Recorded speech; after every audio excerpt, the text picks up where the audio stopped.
Niining panahon nga ang putling ebanghelyo gihagis sa mga hiwi nga pagtulunan. Kinahanglan mo barug ang mga tinun-an ni Kristo sa pagpakigbisog sa paglaban sa pagtuo, nga magkausa ug alang sa tanang panahong gihatag sa Dios ngadto sa iyang katawan. Maoy hinungdan nga namugna kining tulumanon ang putling ebanghelyo. 30 minutos nga pagsabwag sa tinuod nga ebanghelyo. Kauban ni Pastor Jeremias Hangad, ang putling ebanghelyo. Tulumanon nga gihatod kaninyo sa Herald of Grace Radio Ministries Philippines. Ang putling ebanghelyo.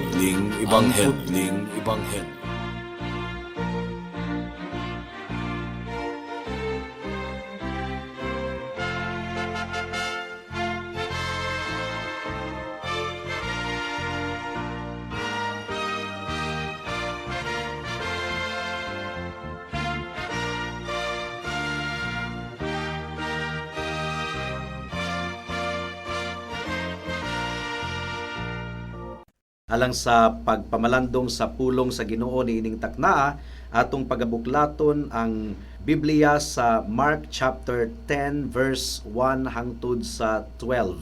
Apan sa dili pa akong gipaabot usab ang atong pagpanimbaya sa akong lolo nga 93 years old nga si Lolo Isabelo Lauri Sr. Mayong hapon kanimo lo, and may God's sustaining grace be upon you. Mark chapter 10 verse 1 hangtod sa 12 ang giingon dinhi, unya mibiya si Jesus niadtong dapita ug miadto sa kayutaan sa Hudiya ug tabuk sa suba sa Jordan. Didto gipundukan na usab siya sa daghang tawo ug gitudluan niya sila sumala sa iyang naandan. Ug dihay pipila ka mga Pariseo nga miduol kang Jesus aron pagbitik kaniya. Nangutana sila, nagtugot ba ang atong balaod kang bisan kinsa sa pagbulag sa iyang asawa?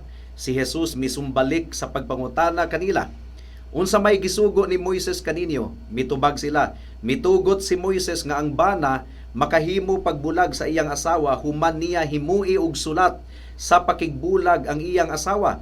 Miingon si Jesus kanila, kining sugua gihimo ni Moises kay gahi manggod kamo og ulo. Apan sa sinugdan sa dihang gibuhat sa Dios ang kalibutan, gibuhat niya ang lalaki ug babayi. Tungod niini, mubiya ang lalaki sa iyang amahan ug sa iyang inahan ug makighiusa sa iyang asawa. Ug silang duha mahimo ng usa. Busa ang bana ug ang asawa dili na duha kundili usa na lamang. Tungod niini, ang gihiusa sa Dios kinahanglan nga dili bulagon sa tawo. Sa didto na sila sa balay, ang mga tinun-an nangutana kang Jesus mahitungod niining butanga. Miingon siya kanila, ang bana nga mubulag sa iyang asawa ug makigminyo sa laing babayi nakapanapaw sa una niyang asawa. Ug ang babayi nga mubulag sa iyang bana ug makigminyo og laing lalaki nakapanapaw usab. May the Lord bless the proclamation of His word today. Sa atong pagsugod sa kapitulo 10 mga kaigsuunan, atong makita nga mibiya na si Jesus didto sa Galilea ug mitabuk sa suba sa Jordan didto sa rehiyon sa Hudiya north of Jericho. Sa last half of chapter 9, nakita nato nga si Kristo nagtudlo sa iyang mga disciples lamang privately. Apan niining chapter 10, naa na usab si Kristo nagtudlo atubangan sa baga nga mga katawhan sumala sa iyang naandan. Jesus was always in teaching mode, mga kaigsuunan. While some of the crowds miadto didto aron sa pagpamati sa atong Ginoo, ang mga iskriba ug Pariseo miadto didto aron bikton ang atong buhi nga Dios. Ilang gitest ang atong Ginoo kung unsa ang iyang doktrina aron pakaulawan nila ang atong Ginoong Hesukristo. Ang ilang pangutana adunay kalabutan sa divorce or pagbulag sa managtiayon. Ang girecord ni Matthew, mga kaigsuunan, mas specific. Matthew chapter 19 verse 3 ang giingon dinhi, nagtugot ba ang atong balaod nga ang bana makabulag sa iyang asawa sa bisan unsang hinungdan? Now, importante kini nga topic, importante kini nga pagtuon, mga kaigsuunan, because we are living in a time nga nagkadautan na kaayo ang atong katilingban. And speaking of America alone, grabe na ang divorce dito mga kaigsuunan. Mabaw na kaayo ang pagtanaw sa mga Amerikano sa marriage or kasal. Over 40% sa Amerika illegitimate ang mga kabataan nga gipanganak. Ug sa mga minority groups dito 60% mga kaigsuunan. And dugang paniana 1.2 million ka mga bata ang gipatay sa sulod sa sabakan sa ilang inahan kada tuig. Abortion, murder. Abortion is murder. Nagtuo kita nga ang abortion pagpatay kini. Ug adunay major nga movement bisan dinhi sa Pilipinas karon nga i-redefine ang kaminyoon. Ug daghan ng mga nasod nga ilan ang gilegalize ang same-sex marriage. Ug ang divorce rate sa Amerika mga kaigsuunan, grabe kaayo kadaghan ang divorce rate. 100 years ago, ulaw kaayong hisgutan ang divorce, ang panagbulag, pero karon sayon ra kaayo ang makig-divorce didto sa Amerika. Ug dinhi sa Pilipinas gisugda na usab nila ug pakanaog ang balaod, anam-anam mga kaigsuunan, gikondisyon ang hunahuna sa mga tawo nga i-aprobar na ang divorce diri sa Pilipinas. Ug sumala sa mga statistics, 70% sa mga kalalakihan adunay pagpanapaw ug 60% sa mga kababaihan nanapaw mga kaigsuunan. So subo kaayo kini nga pamalandungon, nagkadautan na gayod ang atong katilingban karon. Unsa may ikasulti sa Biblia mahitungod niini nga topic mga kaigsuunan, marriage and divorce. Now, kung atong hatagan kini og serious attention, kini nga passage sa atong teksto niining taknaa mga kaigsuunan, daghan kayo kini og difficulties. Mao nga ato kining anam-anamon og tuon systematic study aron aduna kitay kasayuran kung unsa gayud ang gitudlo ni Jesus mahitungod sa kaminyoon, marriage mga kaigsuunan. So adunay tulo ka punto ang atong pagtuon niining taknaa. Una, God's standard for marriage, ang standard sa Ginoo sa kaminyoon. Ikaduha, God's purpose for marriage, ang tumong sa Ginoo sa kaminyoon. Ug ikatulo, God's decree for marriage permanency. Kabubuton sa Ginoo nga ang marriage mahimong permanent. Mudangat kita sa unang punto mga kaigsuunan, God's standard for marriage. Sa bersikulo 6 hangtod sa 9 sa atong teksto mga kaigsuunan, gipakita ni Jesus ang standard sa Ginoo sa marriage. O gipakita ni Kristo nga ang bitik nga pangutana sa mga iskriba ug Pariseo sipyat gayod. Gumikan kay nag-focus lamang ang mga iskriba ug Pariseo sa usa ka bersikulo sa daang tugon sa Deuteronomy chapter 24 verse 1. Dito sila gap-focus sa usa ka bersikulo unya ilang giabusar kadto nga bersikulo nga lisensya aron makigbulag sila sa ilang mga asawa anytime. Unsa may giingon sa Deuteronomy 24 verse 1. Kung ang usa ka lalaki mangasawa ug unya dili na gusto ang lalaki sa babayi kay may hipalgan man ang lalaki nga wala niya higustuhi bahin sa babayi, maghimo siya og sulat sa pakigbulag ug ihatag niya kini sa babayi ug papahuwaon niya ang babayi sa iyang balay. So, nagtuo sila nga natrap na nila ang atong Ginoong Hesukristo. Gumikan kay kun mo alkontra si Jesus sa divorce or pagbulag sa bana o asawa, ilang akusahan si Jesus nga nakigbatok sa balaod ni Moises. Pero gipildi sila ni Jesus sa ilang kaugalingon nga argumento. Giingon ni Jesus nga ang pagtugot ni Moses mahitungod sa divorce or pagbulag, dili kana mao ang plano sa Ginoo alang sa kaminyoon. Gumikan kay sa ilang kapanahunan, mga kaigsuunan, dunay debate, dunay paglantugi, paglalis kung unsa gayod ang buti pasabot sa Deuteronomy chapter 24 verse 1. Adunay nag-ingon nga kung ang usa ka partido dunay kabit or nahimong dili matinud-anon sa kaminyoon, mao kadtoy basis sa divorce. Pero aduna usay grupo sa panahon ni Jesus nga nagtuo nga kung adunay dili higustuhan sa bana sa iyang asawa, pwede siyang makigbulag anytime. So kung makatilaw lang ang bana og nilutoan sa asawa nga wala niya magustuhi, pwede niyang bulagan ang iyang asawa. Well, gideclare sa atong buhi nga Dios ang tumong sa kaminyoon nga ang kaminyoon sa verse 5 o verse 9 sa atong teksto. Ang mga Pariseo manggod nang hinambog nga aduna sila'y kahibalo mahitungod sa balaod sa Dios, ang ilang problema gimisinterpret nila ang balaod sa atong buhi nga Dios. Mao nga gidala sila ni Kristo pag-usab didto sa Book of Genesis kung unsa gayud ang tumong sa Ginoo sukad pa sa sinugdanan. Kung atong basahon ang verse 6 sa atong teksto, ang giingon ni Jesus dinhi, apan sa sinugdan sa dihang gibuhat sa Dios ang kalibutan, gibuhat niya ang lalaki ug babayi. So gibuhat sa Ginoo ang duha lamang kamatang sa tawo, laki ug bayi, separate and distinct from one another. Ug mahinungdanon gayud kaayo mga kaigsuonan nga atong hinumduman nganong duha lamang kamatang sa tawo ang gibuhat sa Ginoo, laki lang ug bayi, for the purpose of providing companion for the man. Ang giingon sa Ginoo, dili maayo nga ang lalaki mag-inusara. Ikaduha nga tumong, for the purpose of establishing a union between male and female that would form bond stronger than they were as individuals. So huyang ang laki ug bayi kung mag-inusara, pero kung magkahiusa diha sa kaminyoon, mahimong lig-on ang duha. Tinuod biya na, ang duha ka stick nga kawayan lisod man balion kaysa sa usa lamang ka stick mga kaigsuonan. And then ikatulong tumong, for the purpose of providing the means through which the human race would multiply. So, mao nga lalaki ug babayi, duha lamang kamatang ang gibuhat sa Ginoo for the purpose of multiplying the human race. Mudaghan ang mga tawo. Imposible biyang mudaghan kung lalaki ug lalaki ang magminyo, babayi ug babayi ang magminyo. That is foolishness. Klaro kaayo nga gusto nilang balion ang disenyo sa Ginoo sukad pa sa sinugdanan. So mo kadto ang unang punto. God's standard of marriage is marriage between man and woman. Period.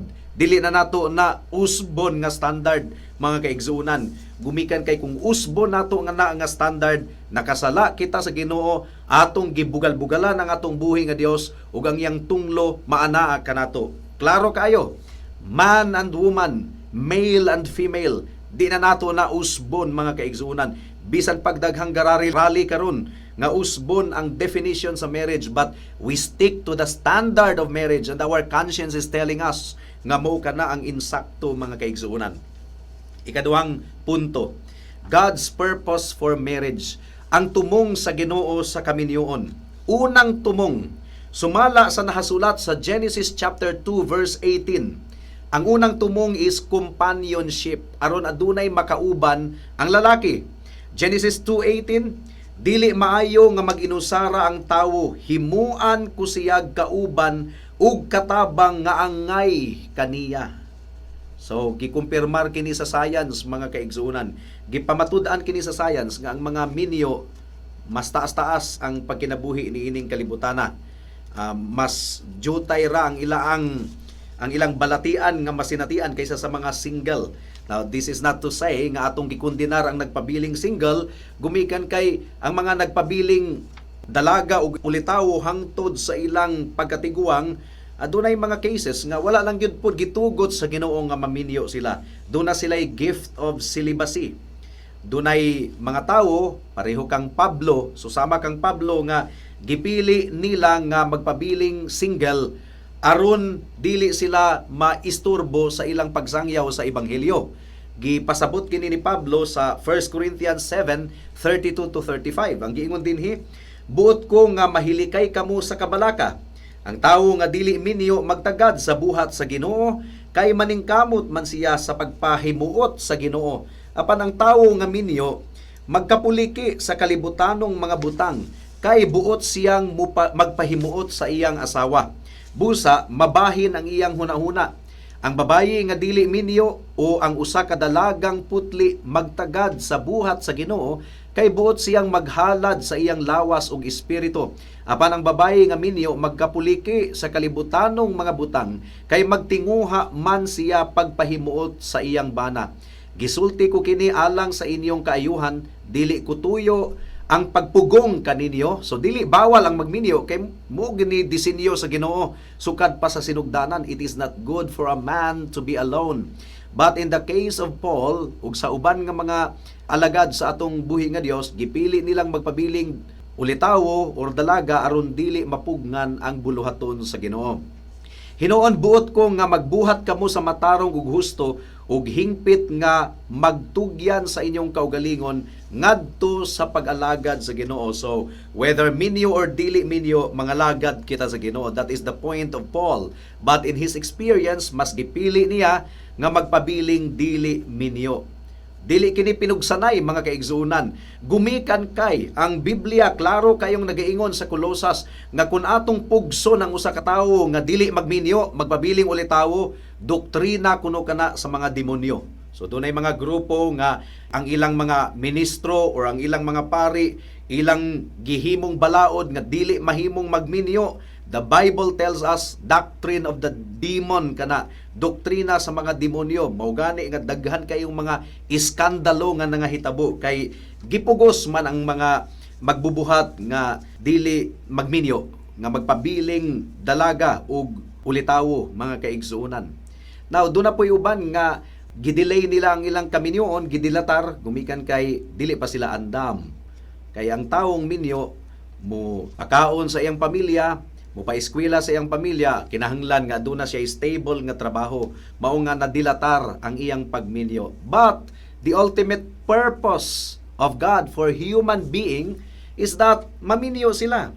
Gumikan kay ang giingon sa Biblia, it is not good for the man to be alone. Kung atong basahon ang Proverbs chapter 18 verse 22, kung makakaplag kag asawa, nakakaplag kag kaayuhan.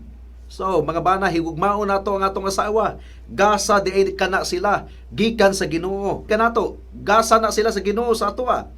Kung makakaplag kag asawa, nakakaplag kag kaayuhan, magpaila ka na nga gipanalanginan ka sa Ginoo.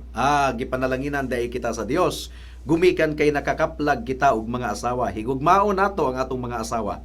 Proverbs chapter 19 verse 14. Ang mga dato kanunay nga makakita og bag-ong mga higala apan ang mga kabus biyaan sa ilang mga higala.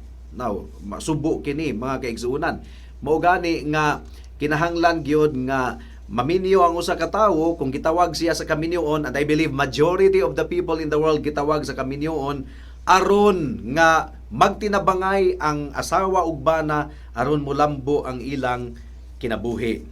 Ang single person nga gustong magminyo kinahanglan nga musunod sa kabubuton sa atong buhi nga Dios. Dili kita magdali-dali sa kaminyoon, mga dalaga ug ulitawo, dili magdali-dali sa kaminyoon, iampo ka na og duro, gumikan kay ang kabubuton sa Ginoo mao gyud ang kinahanglan nga matuman. Ang ikaduhang purpose sumala sa Biblia mahitungod sa kaminyoon mao nga ang pag-establish sa union between male and female. Lalaki ug babayi mga kaigsuunan. Ug kun magkahiusa kuno ang laki ug bayi, mahimo silang mas ligon kaysa sa niadtong nag-inusara pa sila. Mao kini giingon sa Mark chapter 10 verse 7 to 9. Tungod niini mubiya ang lalaki sa iyang amahan ug sa iyang inahan ug makighiusa sa iyang asawa ug silang duha mahimo ng usa. Busa ang bana ug ang asawa dili na duha kundi usa na lamang. Tungod niini ang gihiusa sa Dios kinahanglan nga dili bulagon sa tawo. O kini nga union mga kaigsuunan, kini nga panaghiusa sa bayi ug laki, daghan kayo og aspeto mga kaigsuunan. Una, sexual aspect. Siyempre, adunay privilege sa pagpakighilawas, mag-enjoy ang bana ug asawa dili lamang aron manganak kundili i-enjoy ang usag-usa. Ang tawong makasasala, iyang i-pervert, iyang hugawan ang blessing of sexual enjoyment nga gihatag sa Ginoo sa managtiayon pinaagi sa hinayop or sama sa mananap nga kaulag mga kaigsunan. So kining pagpanapaw, pagpangabit, makabungkag gayud kini sa kaminyoon. Daghan kaayong mga kaminyoon nga nabungkag gumikan sa mga adultery, mga pagpanapaw, pagpangabit. Dili disenyo sa Ginoo nga ang pagpakighilawas buhaton outside of marriage. Kinahanglan ang pagpakighilawas anaa lamang sa bana ug asawa, ug mao kini ang sugo nga ikapito, ayaw pagpanapaw. Well, ikaduhang aspeto sa panaghiusa sa bayi ug laki kining intellectual aspect. Ang duha ka individual adunay susamang paglaom, adunay susamang pangandoy, adunay susamang tumong.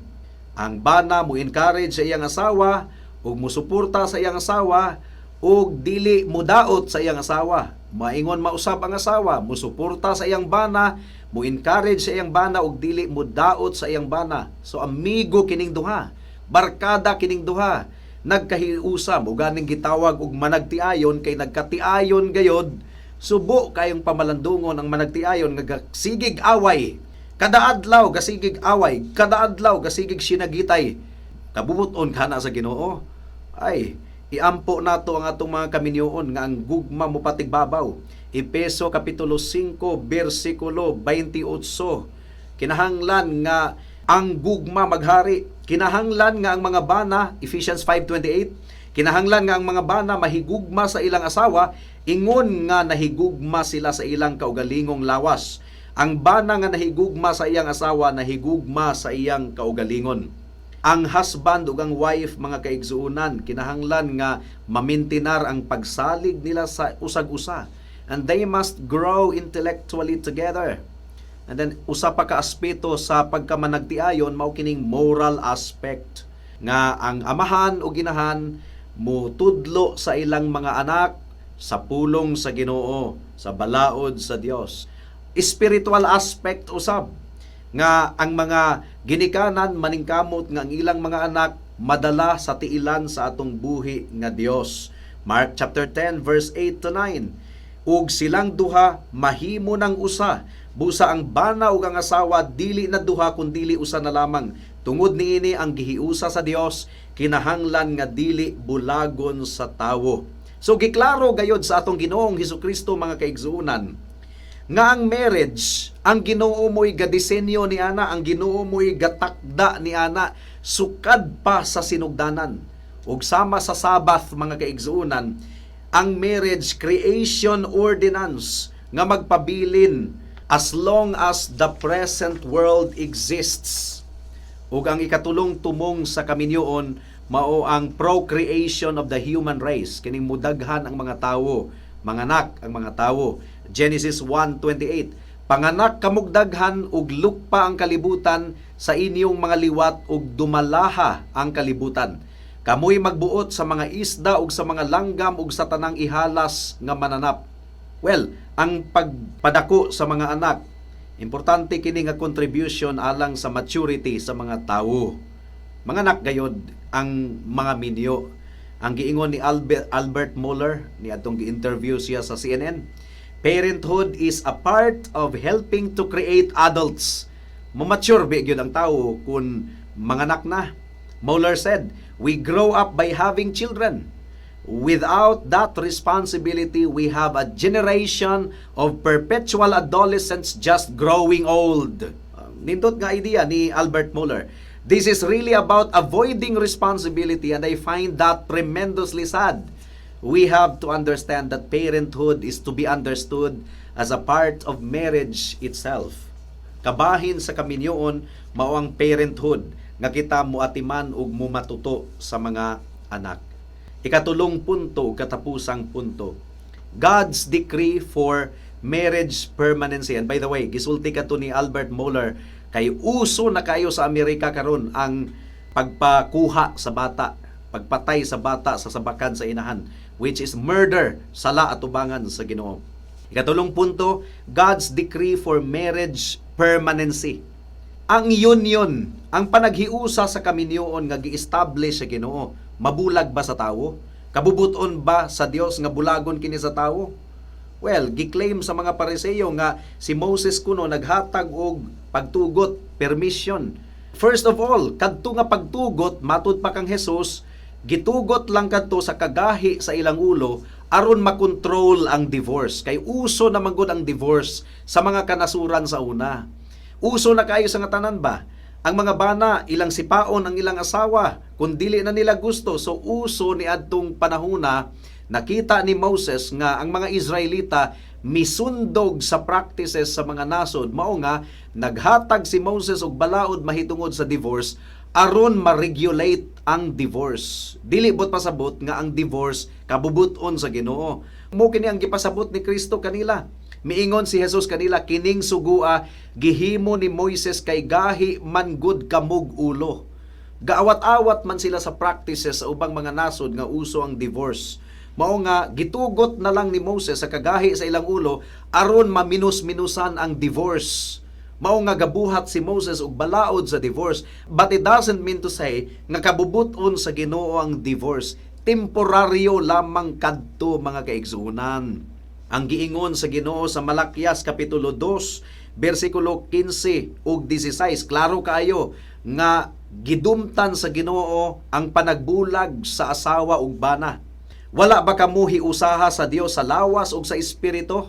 Unsay tuyo niya niini aron makabaton kamog mga anak nga tinuod nga katawhan sa Dios. Busa pagmatngon kamo nga dili ninyo lapason ang gisaad ninyo sa inyong asawa sa dihang gikasal kamo.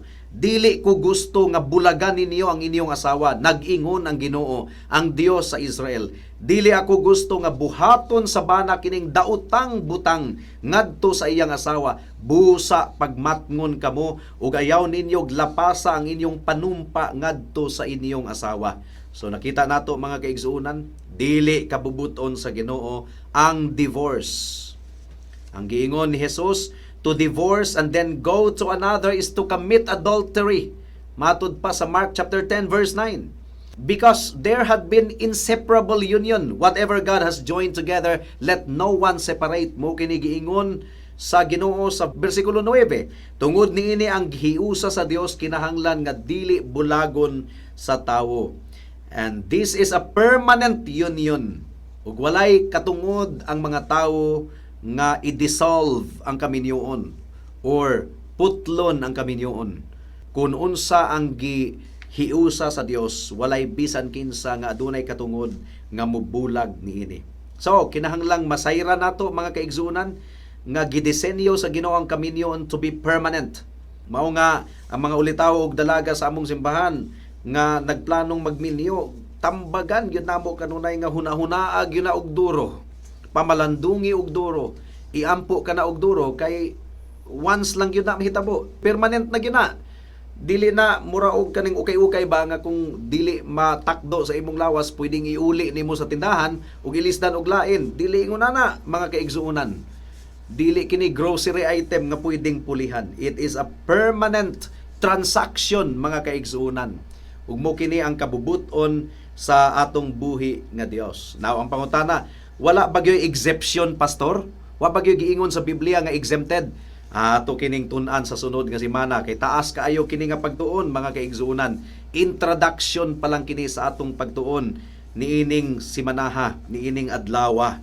Busa atong atngan kini nga pagtuon sa mga sunod nga kahigayunan kung itugot sa atong buhi nga Dios. Now, sa atong mga kahigalaan nga wala pa kang Kristo, ang giingon sa 2 Corinthians 5:17, if anyone is in Christ, he is a new creation. Ang marriage, ang husband and wife, ilustrasyon lang kana sa pagkahiusa ni Kristo ug sa iyang iglesia. Unsaon man nga mahiusa ka kang Kristo, ikaw makasasala, nahailalom sa tunglo sa buhi nga Dios, kinahanglang matangtang ka na nga tunglo. Unsaon pagtangtang sa tunglo nga ikaw makasasala sa pulong sa hunahuna ug sa buhat, sukad pa kaniadto hangtod karon ug ugma makasala ikaw. Unsaon nga matangtang ang tunglo?